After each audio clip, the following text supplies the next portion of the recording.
Nous allons maintenant nous intéresser à la qualité de l'eau en compagnie de Sandrine Rocard. Alors, on vous a tendu une très belle perche, Sandrine. Je pense que vous pouvez.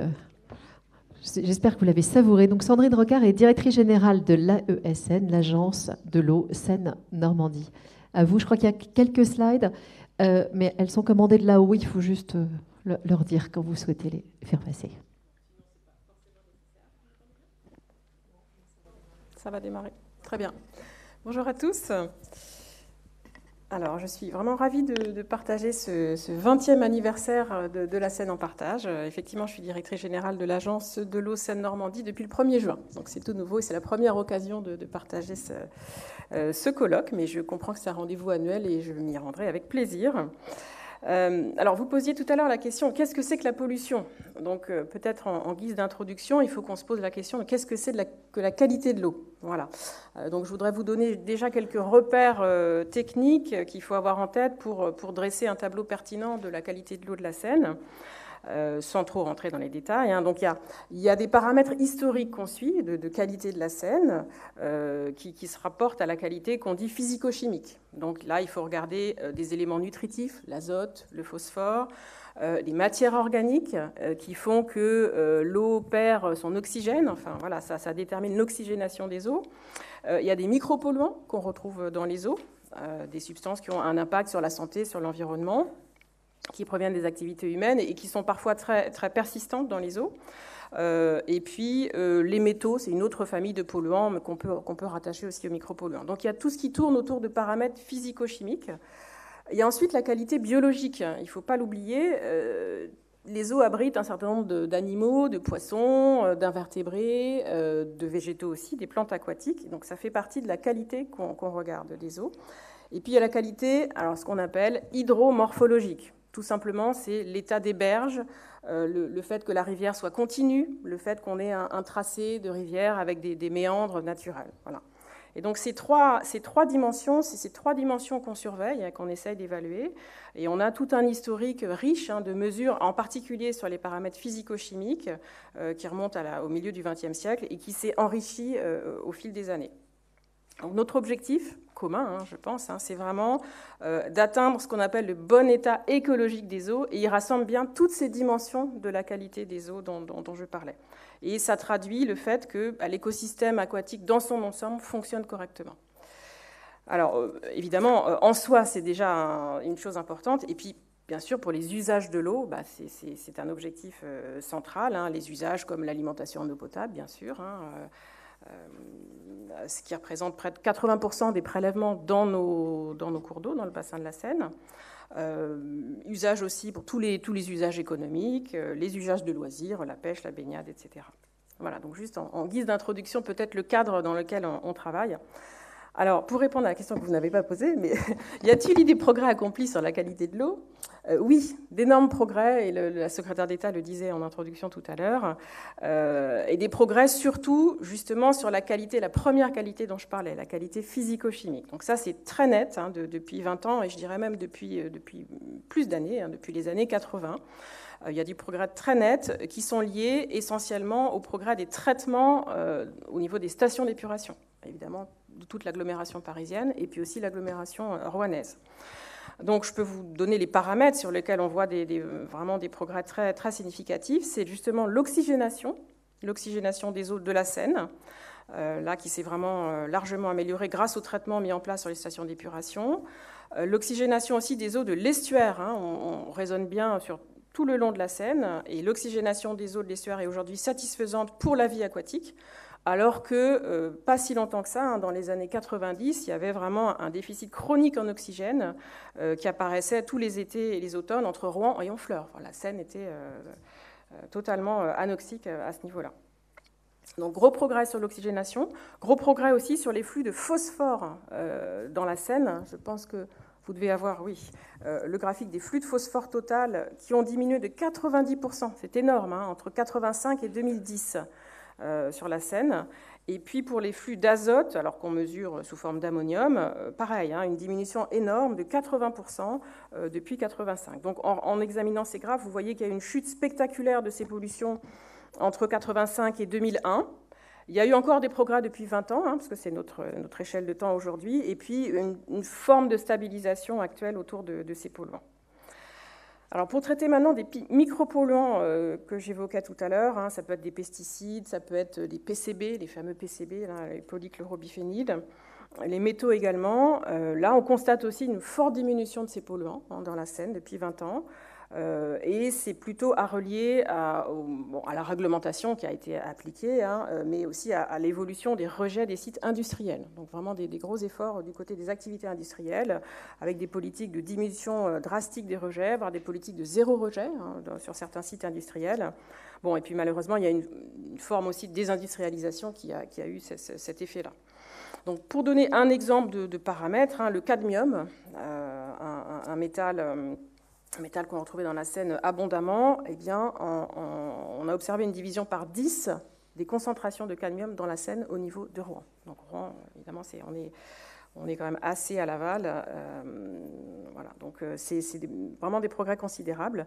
Et si on se déplace un petit peu plus à l'aval sur le littoral et qu'on regarde ce qui se passe sur les PCB, qui sont des contaminants qui se concentrent dans les espèces vivantes, les contaminations en PCB sont encore au-dessus des seuils, mais elles ont diminué fortement, elles diminuent régulièrement, et on espère atteindre le bon état avant 2027 sur certaines masses d'eau au niveau du littoral.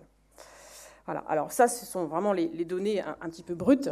Évidemment, tout ça a des conséquences très positives sur la façon dont la Seine et ses affluents fonctionnent. D'abord, des gros progrès sur les populations piscicoles. Ça a été évoqué tout à l'heure par le maire de Ouassel. Il y a vraiment une reconquête des populations piscicoles dans la Seine qui s'est engagée il y a une cinquantaine d'années, mais qu'on voit vraiment aujourd'hui. Au milieu du XXe siècle, il y avait une petite poignée d'espèces seulement qu'on pouvait trouver en Seine, comme la carpe par exemple, du fait des problèmes d'oxygénation dont je parlais tout à l'heure. Et toutes les actions de lutte contre les pollutions, la généralisation de la collecte des eaux usées, l'amélioration des stations de traitement, que ce soit des stations pour les eaux usées urbaines ou les eaux industrielles, le résultat de tout ça a été perçu au début des années 2000. C'est vraiment le tournant, donc vraiment ces 20 dernières années. Et aujourd'hui, on a, moi je dirais même une cinquantaine d'espèces présentes dans la Seine, et dont 30 sont vraiment originaires de la Seine et je dirais endémiques de la Seine. Alors, il y a encore des efforts à faire, y compris de ce point de vue-là, notamment, si on veut avoir un bon équilibre des populations de poissons dans la Seine, il faut encore améliorer la qualité des habitats qu'on peut leur offrir, et puis le fait qu'ils puissent circuler librement dans la Seine et ses affluents, et ça nous permettra d'atteindre le fameux bon état écologique dont je parlais tout à l'heure. Deuxième effet très positif, la diminution des phénomènes d'eutrophisation. Donc, je pense que vous savez ce que c'est, un développement non contrôlé d'algues qui sont parfois toxiques parce qu'on a des excès de phosphore ou d'azote. Donc c'est quelque chose qui perturbe le fonctionnement des écosystèmes, qui est une nuisance pour le public et puis pour certains usages. Quand on va sur le littoral, les conchyliculteurs par exemple sont très attentifs à ces sujets-là. Eh bien, toute la diminution des concentrations de phosphore dont je parlais tout à l'heure a permis de fortement diminuer le risque d'eutrophisation sur la Seine pour certains types d'algues. Mais le sujet de l'azote demeure problématique, notamment au niveau des côtes. C'est toujours important de considérer la Seine sur toute sa longueur, jusqu'à l'estuaire et au milieu marin, qui reçoit in fine les eaux de la Seine. C'est bien toute la logique de l'opération « Ici commence la mer ». Et donc, pour vous donner un ordre de grandeur, on sait qu'il faudrait diminuer d'un tiers l'azote qui provient du bassin pour limiter les risques de développement excessif d'algues au niveau du littoral. Donc, il y a encore du chemin à parcourir. Et c'est une bonne transition sur cette deuxième thématique. Bien sûr, il y a eu d'énormes progrès faits, mais je voudrais attirer l'attention sur les paramètres qu'il nous faut encore améliorer. Et quelque part, de façon un peu résumée, on peut se dire qu'on a fait le plus facile, entre guillemets, c'est-à-dire qu'on a traité plutôt les sources ponctuelles, les stations d'épuration, les industries, et c'est le plus facile à faire. Donc, alors de façon synthétique, je pense que vous pouvez retenir, il y a 5 grands défis pour la qualité de l'eau de la Seine, à mon sens, dans les années qui viennent.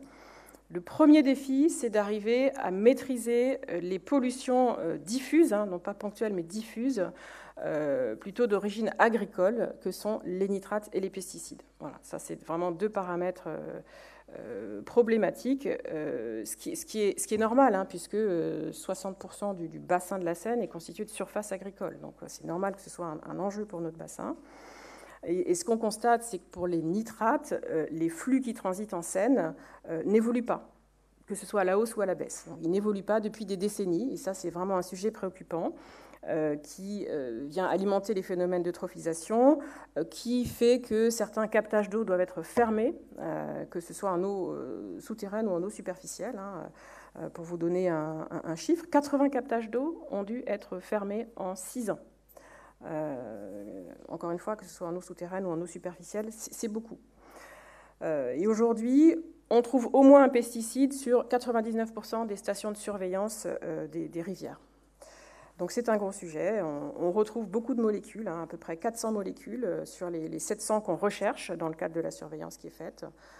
Que ce soit des pesticides encore autorisés ou des pesticides qui sont interdits mais qui ont persisté évidemment dans le milieu, ou bien des produits qui proviennent de la dégradation des pesticides, ce qu'on appelle les métabolites de pesticides. Un gros sujet actuellement dont vous avez sans doute entendu parler. Et là, les secteurs les plus concernés sont les rivières d'Île-de-France et en particulier de Seine-et-Marne. Le deuxième grand défi, c'est d'arriver à reconquérir des habitats pour atteindre le fameux bon état écologique dont je vous parlais tout à l'heure, que ce soit des rivières ou de l'estuaire. Donc là, ça touche aux questions de morphologie des rivières, d'hydromorphologie, et il faut qu'on arrive à donner aux différentes espèces vivantes dans ces milieux aquatiques les habitats qui sont nécessaires pour accomplir leur cycle de vie, donc des lieux pour se reposer, des lieux pour s'alimenter, se reproduire.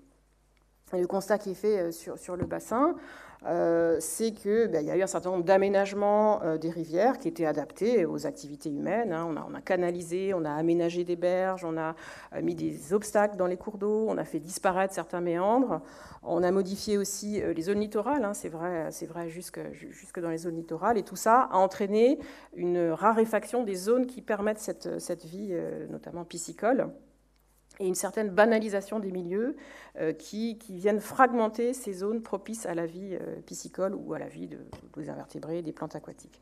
Donc ça rend difficile un bon fonctionnement de l'écosystème dans son ensemble. Donc c'est ce deuxième défi, arriver à reconquérir les habitats des milieux aquatiques.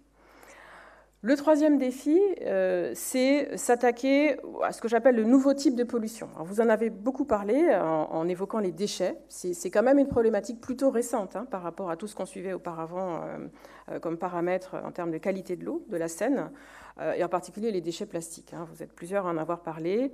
Alors l'étude, je dirais à grande échelle de ces déchets, qu'on appelle les macroplastiques dans les termes techniques, est encore émergente. L'estimation aussi des quantités de déchets qu'on trouve dans la Seine est émergente, puisque là on a une fourchette entre 1800 et 5900 tonnes de déchets plastiques qui transitent annuellement dans la Seine. Voilà, donc ça reste une fourchette, mais ça donne quand même l'ordre de grandeur du problème qu'on rencontre là-dessus. Et une part importante de ces plastiques est constituée d'emballages alimentaires, des contenants, des couverts en plastique. Et donc là, derrière, il y a évidemment des efforts de sensibilisation et des actions plus en amont que vous évoquiez tout à l'heure qui sont nécessaires. Alors, si on évoque les plastiques, il faut évoquer également les microplastiques qui proviennent de la dégradation des macroplastiques dont je parlais à l'instant. Et ça, c'est aussi un problème majeur, puisque des études se développent là, qui montrent les effets délétères de ces microplastiques sur l'environnement et sur la santé humaine. Et on les récolte actuellement sous deux formes, les fibres et les fragments. Et les fibres de microplastiques sont vraiment un problème majeur pour les stations d'épuration, puisque tout ça, évidemment, arrive aux stations d'épuration. Et on a une estimation de plusieurs centaines de tonnes par an de fibres microplastiques au niveau des stations d'épuration. Heureusement, les traitements appliqués au niveau des stations d'épuration permettent d'abattre ces déchets. Et il y a seulement 10% du flux entrant dans les stations qui est libéré dans la Seine. Donc il y a des gros efforts d'épuration autour de cette problématique des microplastiques. Alors, j'avais cité trois défis à relever, il en reste 2. Le 4e défi, vous l'avez évoqué également précédemment, c'est d'atteindre une qualité de l'eau suffisante pour la baignade. Voilà, ça c'est l'enjeu baignade. Alors il y a un objectif conjoncturel évidemment, hein, les JO de 2024 qui illumineront Paris et qui auront aussi un rayonnement national et international évidemment. Alors là, ça met en cause un paramètre de qualité de l'eau dont je n'ai pas parlé, qui est plutôt pas la physico-chimie mais la microbiologie. Des micro-organismes pathogènes qu'on retrouve dans les eaux usées et qui peuvent poser problème en cas de baignade. Et ça renvoie à une problématique particulière de pollution, qui sont les pollutions partant de pluie, qui proviennent en particulier des systèmes d'assainissement qui recueillent les eaux usées et les eaux de pluie, souvent, hein, les deux, et qui ne sont pas dimensionnés pour traiter des débits aussi importants que ceux qu'on trouve lors du temps de pluie. Donc ça, c'est une problématique de pollution et donc de qualité de l'eau particulière à laquelle il faut nous attaquer. Donc c'est un objectif conjoncturel pour les JO de 2024 et c'est un objectif plus structurel d'arriver à retrouver une qualité des eaux qui permettent la baignade en Seine, en Marne et puis plus à l'aval. Hein, le maire de Wassel en parlait tout à l'heure, à plus long terme. Hein.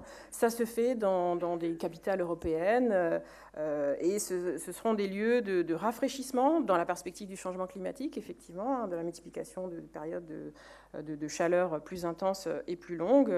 Et donc voilà, c'est quelque chose qu'on peut viser au même titre que l'accès aux berges pour le rafraîchissement et l'accès aux zones humides du bassin.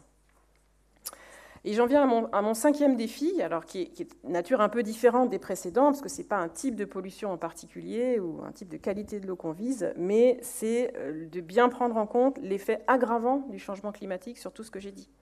C'est-à-dire qu'on voit qu'on a fait des progrès considérables sur des pollutions classiques qu'on pense avoir réglées, mais le contexte de changement climatique fait que ces pollutions peuvent réémerger et poser un nouveau problème, puisque les débits vont diminuer hein, de façon chronique et ça va entraîner une moindre dilution des rejets de pollution dans les eaux et donc voilà, des problématiques sur la matière organique, l'ammonium ou l'oxygène peuvent se reposer.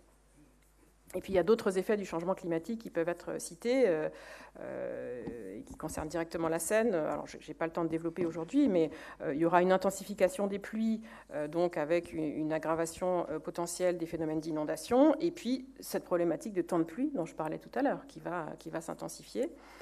Et puis plus en aval sur la Seine, l'érosion possible du trait de côte qui posera aussi problème.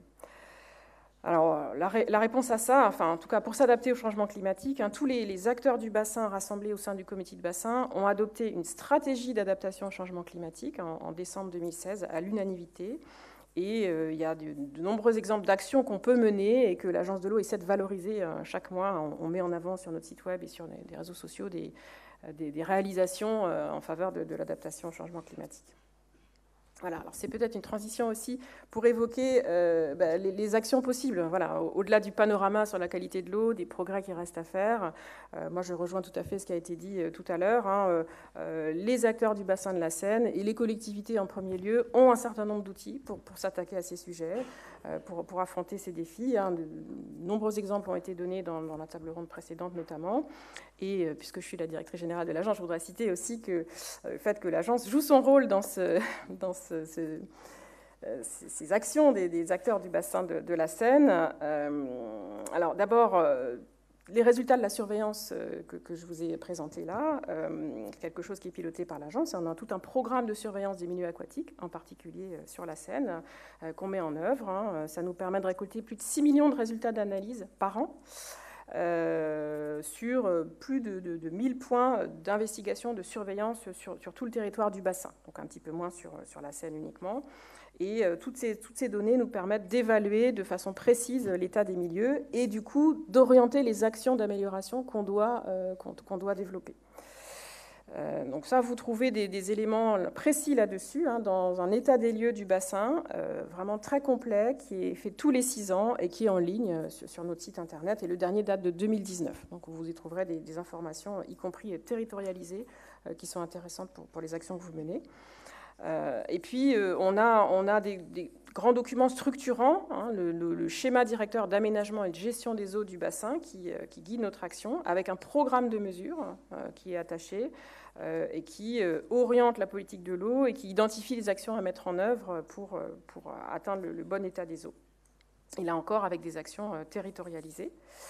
Et puis enfin, je citerai je dirais, l'action principale de l'agence, hein, pour laquelle elle est bien identifiée, c'est tout l'accompagnement technique et financier qu'on peut apporter aux acteurs du bassin dans les actions qu'ils mènent, que vous menez au bénéfice des milieux aquatiques.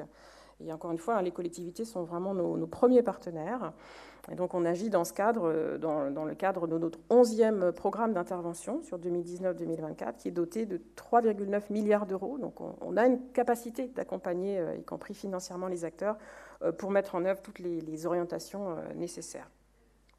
Voilà. Écoutez, je crois que j'ai déjà été trop longue. Est-ce qu'il y a une question, peut-être glisser une première question ?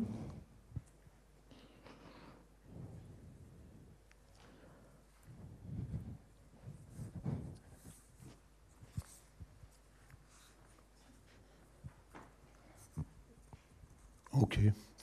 Vous avez parlé de la stratégie d'adaptation au changement climatique qui va avoir 5 ans, adoptée à l'unanimité. Pourquoi il y a si peu de collectivités, départements, communautés urbaines ou autres qui ne l'adoptent pas, alors qu'elle requiert auprès de l'Agence de l'eau des subventionnements, au-delà même des contrats au climat? Alors, il y a de nombreuses collectivités qui l'ont signé. Hein. Je pense qu'on en est aujourd'hui à 380 signataires, presque 400 signataires de cette stratégie. Donc, c'est quelque chose qui a été largement diffusé au sein du bassin. Mais effectivement, on a d'autres moyens de mobiliser aussi des collectivités. Vous en avez parlé, hein, les contrats de territoire eau et climat, par lesquels on essaie de partager finalement les diagnostics sur un territoire donné et de partager le programme d'action à mener pour améliorer la ressource sur un territoire donné. Donc, bon, voilà, c'est un autre outil, le contrat de territoire eau et climat, qui permet aussi de cibler des actions d'adaptation au changement climatique, puisqu'on ne contractualise avec les collectivités dans ce cadre que si le programme d'action comprend des actions qui sont en faveur de l'adaptation au changement climatique. Donc voilà, je dirais que c'est des outils un peu complémentaires, mais c'est vrai que la signature de notre stratégie d'adaptation, c'est un acte politique fort pour une collectivité et qu'on recherche, bien entendu. Quelles que soient les contingences politiques, on peut donc admettre que c'est un élément fort d'une politique. Tout à fait. Vis-à-vis de l'eau. Il y avait une seconde question ? Juste, c'est un tout petit peu technique. Est-ce qu'on sait mesurer l'auto-assainissement de la Seine ? Ah, alors là, vous me posez une colle. Évidemment, sur des endroits... est-ce que, là, visiblement, il y a des études bactériologiques qui montrent qu'en sortie de Paris, on a des forts taux de pollution bactériologique, mais en revanche, en aval, sur Besançon, visiblement, ça l'est beaucoup moins. Est-ce que vous avez un suivi de l'ensemble des... Pas à ma connaissance. Le suivi de l'auto-épuration de la Seine, du caractère auto-épuratoire de la Seine, je ne pense pas qu'on ait des données.